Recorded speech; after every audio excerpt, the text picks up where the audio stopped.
Duyung Cilik Arya. Pada suatu masa, jauh di laut dalam, terdapat sebuah dunia yang tidak diketahui orang, di mana lumba-lumba bernyanyi, ubur-ubur menari, ikan mungil warna-warni berenang-renang. Di laut dalam ini, terdapatlah kerajaan laut yang megah. Warga laut di kerajaan ini hidup damai dengan makhluk-makhluk air di sekitarnya. Kerajaan dipimpin oleh Raja Poseidon yang sangat menyayangi putri-putrinya dan menjaga agar mereka tetap berada di wilayah kerajaan. Arya yang merupakan putri bungsu tak mengerti mengapa ia tidak diizinkan untuk bepergian. Ayahnya berkata ada bahaya besar mengancam di luar lingkungan istana.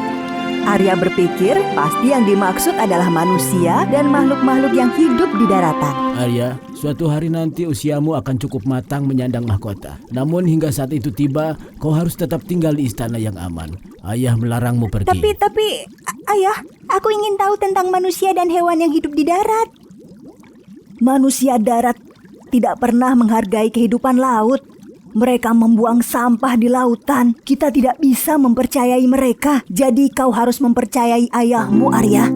Putri duyung kecil Arya mendengarkan. Namun semakin dipikirkannya kata-kata sang nenek, keingintahuannya semakin besar. Aku tidak bisa menunggu hingga aku dewasa. Manusia yang hidup di darat bisa saja berhati baik seperti kami di sini. Dan si kecil Arya menyusun rencana untuk kabur dari kerajaan laut. Ia memikirkan sahabat-sahabatnya, si paus besar Willy dan si Dolphy lumba-lumba kecil, karena mereka dengan bebas bisa keluar masuk kerajaan laut kapan saja mereka mau. Pada gerbang istana, ikan todak penjaga gerbang bergeser, mempersilahkan lumba-lumba Dolphy dan paus Willy keluar. Mereka bebas keluar masuk sesuka hati mereka. Namun begitu hilang dari pantauan penjaga, Willy membuka mulutnya lebar-lebar dan tampaklah penumpang gelap di mulutnya, si duyung kecil Arya. Dengan mudah Arya keluar dan berenang menuju permukaan laut. Untuk pertama kali dalam hidup, ia merasakan hembusan angin, menatap mentari tenggelam, dan mendengar nyanyian burung camar. Rasanya luar biasa. Here's my home, deep blue sea. Everything is fun, friends with me. The king called me the little mermaid, the very best daughter of the king of the sea. Just look around, you will see the joy, a beautiful life, and the ocean roar. Just look around, you will see the joy, a beautiful life, and the ocean roar. Di saat yang sama, Arya mendengar suara musik dari seberang lautan. Ia masuk ke dalam air dan berenang mengikuti arah suara itu. Lalu dilihatnya kapal raksasa dengan kembang api di atasnya.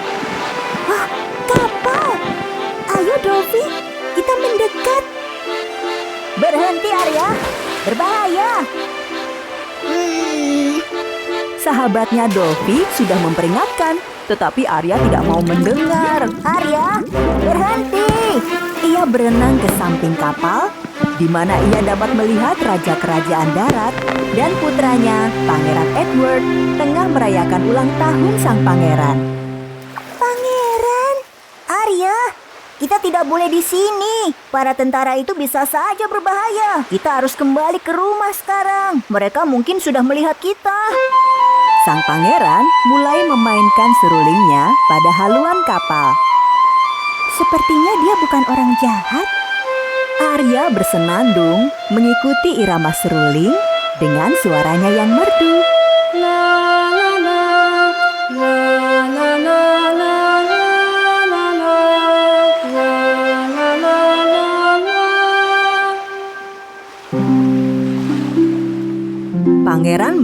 suaranya dan menengok ke sekitarnya. Ia terkejut. Suara indah siapa itu? Hati-hati Arya, mereka akan memergokimu. Jauh dari sana, saudari Raja Poseidon yang jahat, penyihir laut Vega, sebelumnya tinggal di istana Raja Poseidon. Namun karena melakukan hal jahat, ia diusir dari kerajaan laut. Tibalah saatnya Putri Raja Poseidon dan seorang manusia. Kukirim guru, badai dan kilat, gelombang besar untuk membalikan kapal dan menenggelamkan pangeran.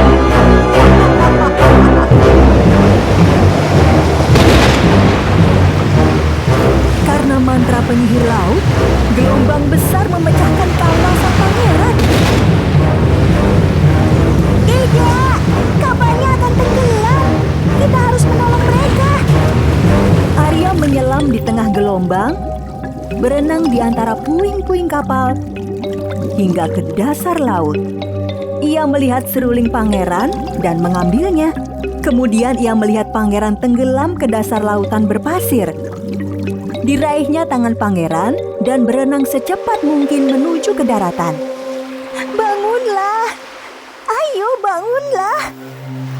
Perlahan-lahan pangeran siuman dan terkejut karena masih hidup. Kau masih hidup!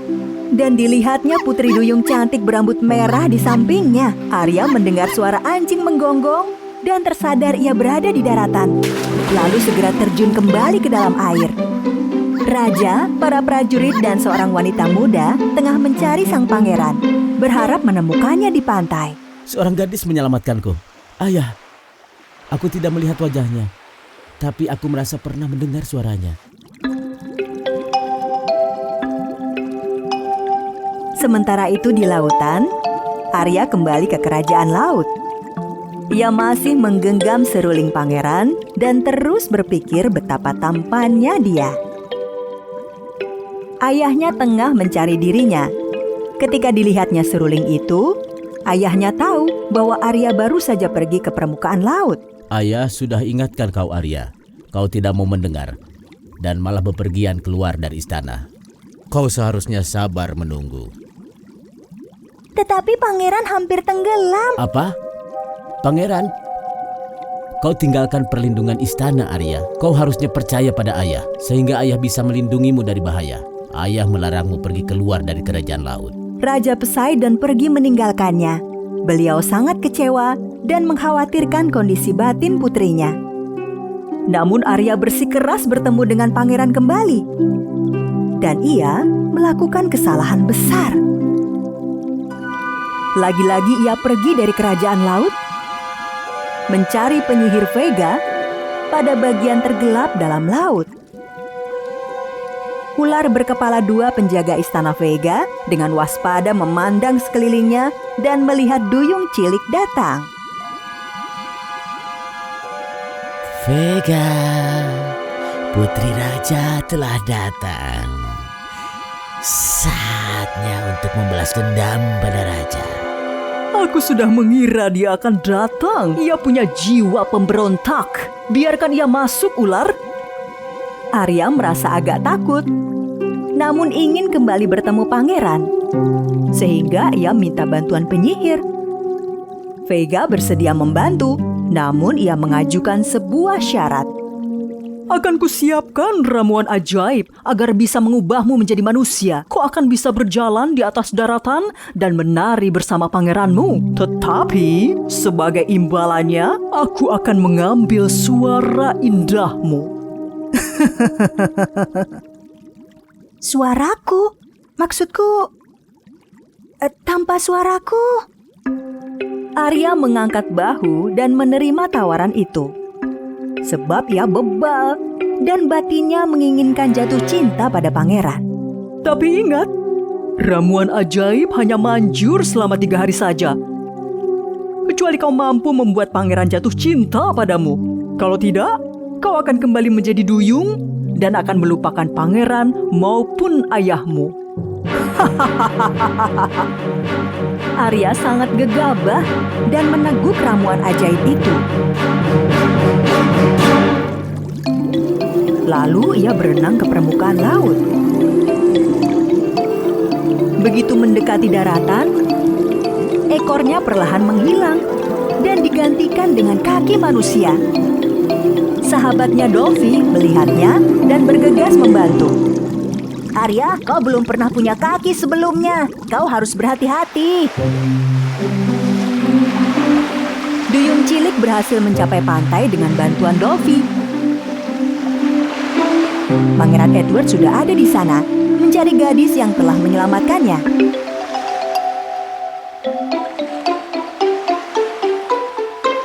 Kau sepertinya tidak asing. Apakah kita pernah bertemu sebelumnya? Arya yang tidak memiliki suara lagi, hanya mengangguk dan mengembalikan seruling pada pangeran. Ya, kita pernah bertemu. Kau pasti adalah gadis yang telah menyelamatkanku. Dan suara yang kudengar kala bermain seruling di dek kapal. Siapa namamu? Arya berusaha menjelaskan apa yang telah terjadi padanya. Oh, kau tidak bisa berbicara? Namun ia tidak mampu berbicara. Sehingga pangeran berkesimpulan bahwa ia bukan gadis yang dicari, karena gadis yang dicarinya memiliki suara yang indah. Namun dia tetap ingin menolong gadis malang itu, sehingga dibawanya ke istana.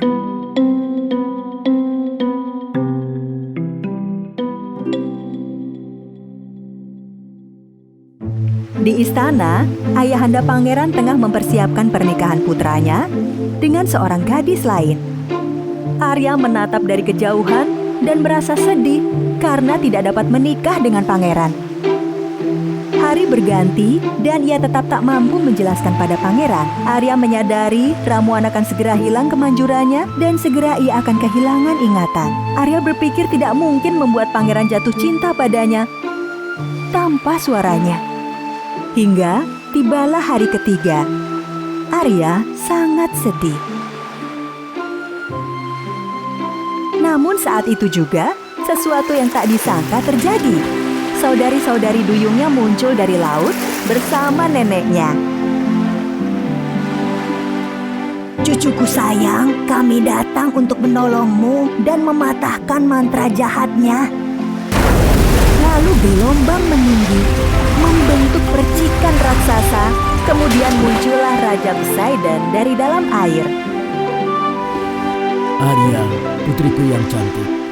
Kau menghampiri bahaya yang menjadi kekhawatiranku. Namun aku berhasil menyelamatkan suaramu dalam kerang laut ini. Aku telah mematahkan mantra sihir dan kau akan mendapatkan suaramu kembali. Sehingga kau akan tetap dapat mengingat kami. Raja Laut mengarahkan trisulanya pada kerang laut yang ada di tangan nenek Arya. Dan mantra berhasil dipatahkan. Suara Arya telah kembali padanya. Suaraku, terima kasih keluarga tercintaku. Aku sangat menyayangi kalian. Tidak! Paus Willy membawa duyung kecil ke kapal sang pangeran. Pangeran dan putri dari kerajaan lain telah bersiap akan menikah. Namun tiba-tiba pangeran mendengar sesuatu dan berhenti.